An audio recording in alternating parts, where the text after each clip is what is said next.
नमस्कार दर्शक बंधु जय जगन्नाथ आपणकर प्रिय सिंधुर खेल अच्छी किसी जबरदस्त सीन आशा करुच्ची आज प्रोमोटी आपण मानक निश्चय भल लगे।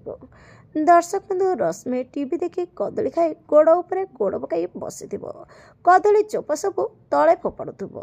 ठीक सेतिकी बेले राजीव सेठी पहुँची राजीव आसी कहे ए फ्लोर रे तुमको कौन डस्टबिन लगुच कदली खाई चोपा को एमती किए तले पकाउची किंतु रश्मि जाने शुणी सब चोपा तले पकाउथिब आ कहब एमिति ही पकाइबी तू आउ एठी टीचरगिरी देखाना। तापर राजीव कहब तमे एकदम ठीक कथा कहिच तुमको एबे टीचर आवश्यकता रही रेडी हो जाओ मैडम आज तुमर मैनरिज्म क्लास स्टार्ट हम। हेले दर्शक बंधु राजीव एबे को क्लास स्टार्ट करिवे राजीव कौन एबे आद्यार बिहेवियर को ठीक करि परिबे आपण मानको कौन लगुच कमेंट माध्यम रे जणातु। आगो को इस सीरियल को नुआ ट्विस्ट आसीबो देखिबा पई जमार भूलंतुनी। आज राति 8 टारे आपणकर प्रिय सीरियल सिंधुर खेल।